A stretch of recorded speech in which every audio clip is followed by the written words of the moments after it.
بسم اللہ الرحمن الرحیم. ناظرین، ہٹ سٹوری کے ساتھ میں ہوں شمشاد مانگٹ.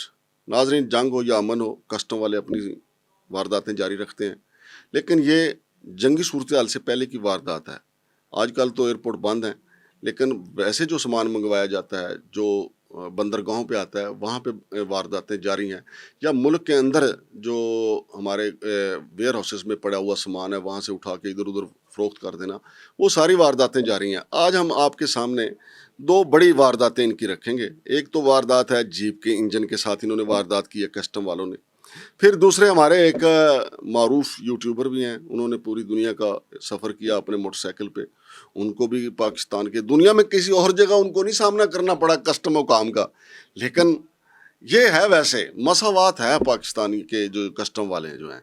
کوئی یوٹیوبر ہے، کوئی اداکار ہے، کوئی سیاستدان ہے، کوئی پولیس والا ہے، کوئی جو بھی ہے، جب تک مال نہیں ان کی جیب میں جاتا وہ اس کے ساتھ وہی سلوک کرتے ہیں. آپ دیکھ لیں، انہوں نے تو خواتین کا احترام نہیں کیا تھا، ان سے قیمتی ترین جوڑا مانگ لیا تھا ایئرپورٹ کے اوپر، جہاں پہ جڈو کراٹے شروع ہو گئے تھے.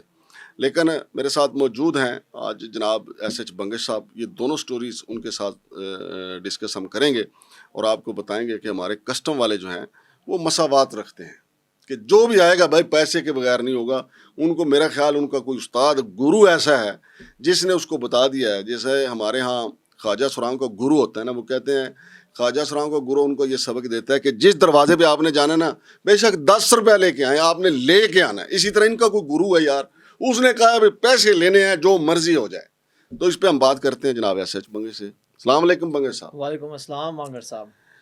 بنگش صاحب، پہلے تو یہ جیپ کے انجن والی واردات بتائیں نا، کیا ہوئی ہے اور قوم کو پتہ چلے کہ جیپ کا انجن ویسے بنیادی طور پہ منگوایا کس نے تھا. بہت شکریہ مانگر صاحب. یہ ساری سٹوری نا اس وقت ہمارے پاس پہنچی کہ جب special assistant to finance minister, اب یہ اوپر لیول سے گیم شروع ہو گئی ہے، special assistant to finance minister Muhammad Asif صاحب، انہوں نے خط لکھا ہے secretary revenue division and chairman F B R کو، اور انہوں نے اس میں ذکر کیا ہے کہ بھائی مجھے بہت سیریس شکایت ملی ہے برائبری کی اور جو ہے نا غبن کی. اس کے اوپر آپ ود ان 7 days جو ہے نا تحقیقات کر کے رپورٹ جمع کرائیں.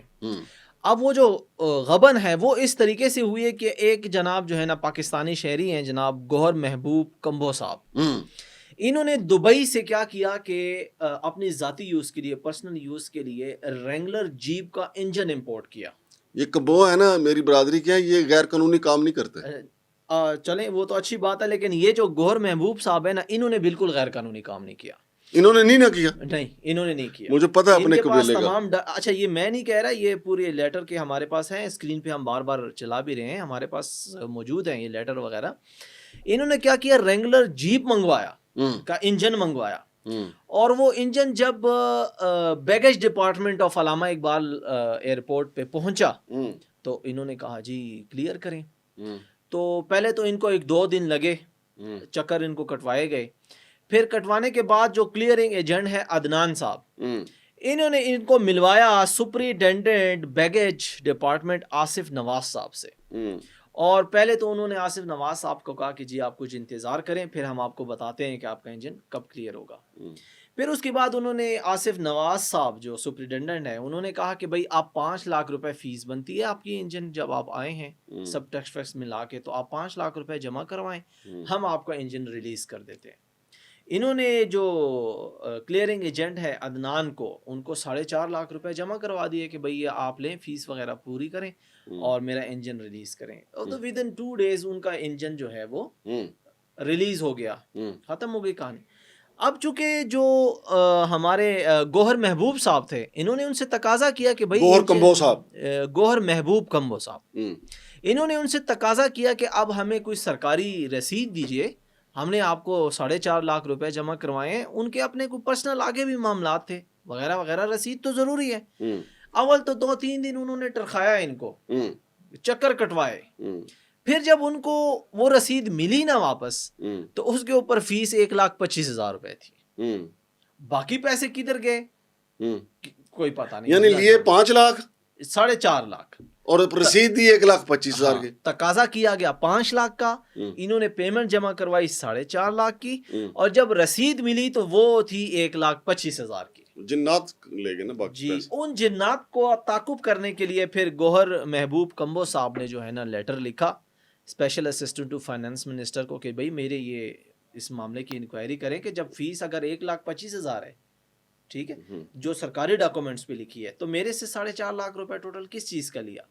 اب اسی کے ساتھ جو ہے نا میں آپ کو نا اس میں ذکر کرتا ہوا چلوں ابرار کا, ابرار احمد, ابرار جنہوں نے دنیا کا چکر کاٹا موٹر سائیکل پہ. جی یہ ایک یوٹیوبر ہیں پاکستان کے جنہوں نے اپنا سفر شروع کیا تھا جرمنی سے, اور جرمنی سے متعدد ممالک کو کراس کرتے ہوئے ترکیہ کو کراس کرتے ہوئے by Iran and Taftan border کے یہ لاہور پہنچے تھے, لاہور سے ننکانہ صاحب, اور پھر انہوں نے انڈیا کا سفر کیا اپنی بائک پہ 5,000 کلومیٹر کا سفر انہوں نے 1 مہینے میں کیا, جس کے اوپر پھر بی بی سی نے باقاعدہ ان کی سٹوری کو جو ہے نا کور کیا ہے.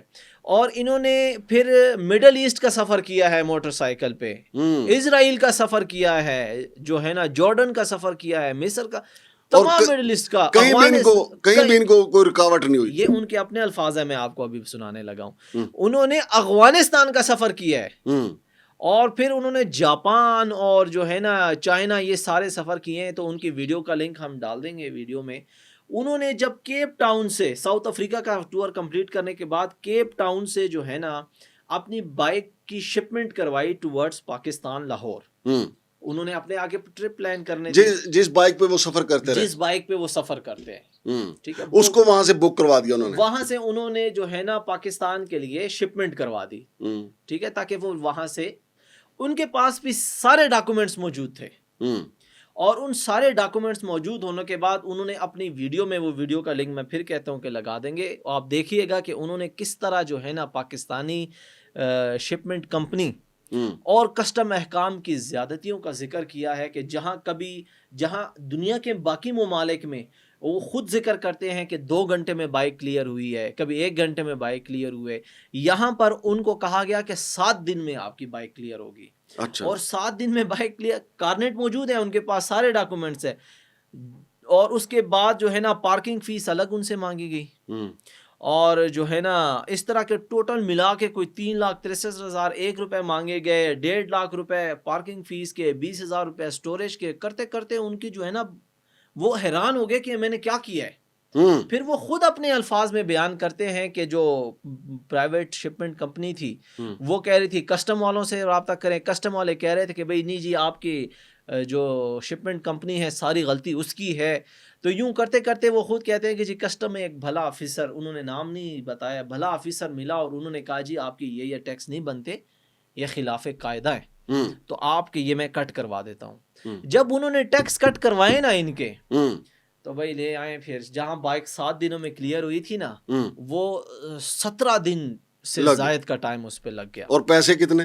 پیسے جو ہے نا وہی قریباً بقول ان کے کہ 5 لاکھ یا جو بھی ریویل ہے لاکھوں روپیہ ان سے لیا گیا. نہیں تو ابرار نے کہا نہیں کہ یار میری موٹر سائیکل واپس کیپ ٹاؤن بھیج دیں, میں ادھر سے دوبارہ موٹر سائیکل پہ آ جاؤں گا. انہوں نے یہ اپنی ویڈیو میں یہ کہا ہے کہ دا ورسٹ ایکسپیرینس, دنیا کے میں نے اتنے ممالک گھومے, اپنے ملک میں سب سے فرسودہ نظام میں نے دیکھا ہے.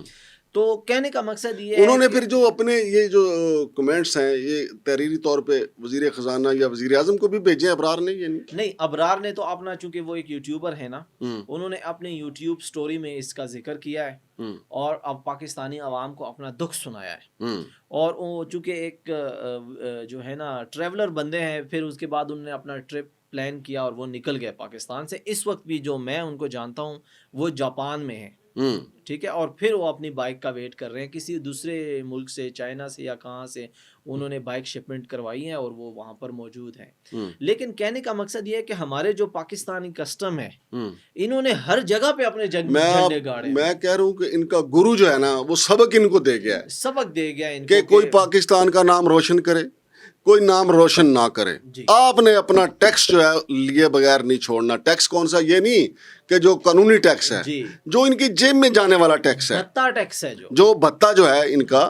ابھی آپ نے دیکھا ہے نا کہ وہ جو لاہور کا ویئر ہاؤس تھا وہاں پہ 212 اشیاء پڑی ہوئی تھیں جن 9 کروڑ 60 لاکھ کی, جن میں سے 2 کروڑ 60 لاکھ کی چیزیں خود کسٹم والوں نے اٹھا کے جو ہاں، کسٹوڈین چوری سپرینٹینڈنٹ کی تھا اور نا ہاں، ہاں۔ اصغر بوریوال جی اس نے چوری کر کے بیچ دی ہیں. جی اچھا پھر یہی نہیں ہے, شیخو پورہ میں 10,000 پیکٹ انہوں نے دودھ کے پکڑے تھے, جی اس میں سے 3,000 مخبروں کو دے دیے, مخبروں کے ساتھ مل کے مخبروں نے مارکیٹ میں بیچے, آدھے پیسے ان کے, غفار بٹ اور کاکا بٹ اس کے حصے دار ہیں. جی اچھا واردات جہاں بھی ہو رہی ہے نا, کسٹم والے بھائی کوئی کم نہیں کر رہے.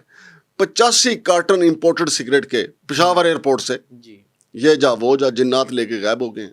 لیکن یار ان کا پیٹ بھاری نہیں رہا, سمجھ نہیں. اچھا پھر اوپر سے دیکھیں ان کو کروڑوں روپے کے انعامات دے دیے, ریوارڈ دے دیا, یہ سخت تکلیف دہ بات تو یہی ہے. اور پھر بتا نہیں رہے کہ جناب ان کی جن کو انعام دیا گیا ان کی کارکردگی کیا ہے, انہوں نے کیا کیا ہے, کیا تمغے گاڑے ہیں دنیا میں, کون سے جھنڈے گاڑے ہیں انہوں نے, کیا ٹیکس انہوں نے, کیا جو خسارہ تھا ایف بی آر کا وہ پورا کر دیا ہے. انہوں نے تو اپنی فیملی کے خسارے پورے کیے ہیں, انہوں نے اپنے اثاثے بڑھائے ہیں, انہوں نے اپنے اکاؤنٹ بڑھائے ہیں, اور اس کے علاوہ کیا کیا ہے. تو ناظرین یہ 2 وارداتیں کسٹم کی آپ کے ساتھ شیئر کی ہیں. میں تو جو یہ کر رہے ہیں پھر لوگ مجھے بھیج دیتے ہیں, میں آپ کے سامنے رکھ دیتا ہوں تاکہ آپ کو پتہ ہو.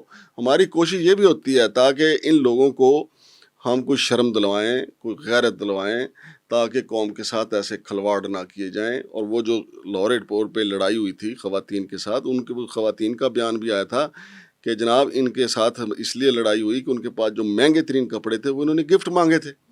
اور اس سے پہلے ایک خاتون ہیں جو پرچہ ہوا ہے ان کے کسٹم مقام پر, وہ جھانکی ہیں مہوش سندھو, ان کے ساتھ بھی اسی طریقے سے انہوں نے بھتہ خوری کا سسٹم چلایا تھا. پھر انہوں نے درخواست دی, کچھ سال کے بعد جا کے پرچہ ہو گیا, گرفتار ہو گئے, لیکن ان کی ضمانتیں سب کی ہو گئی ہیں. مطلب جہاں بھی گئے داستان چھوڑا ہے. شمشاد مانگڑ اور ایس ایچ منگش کو اجازت دیجیے. اللہ حافظ.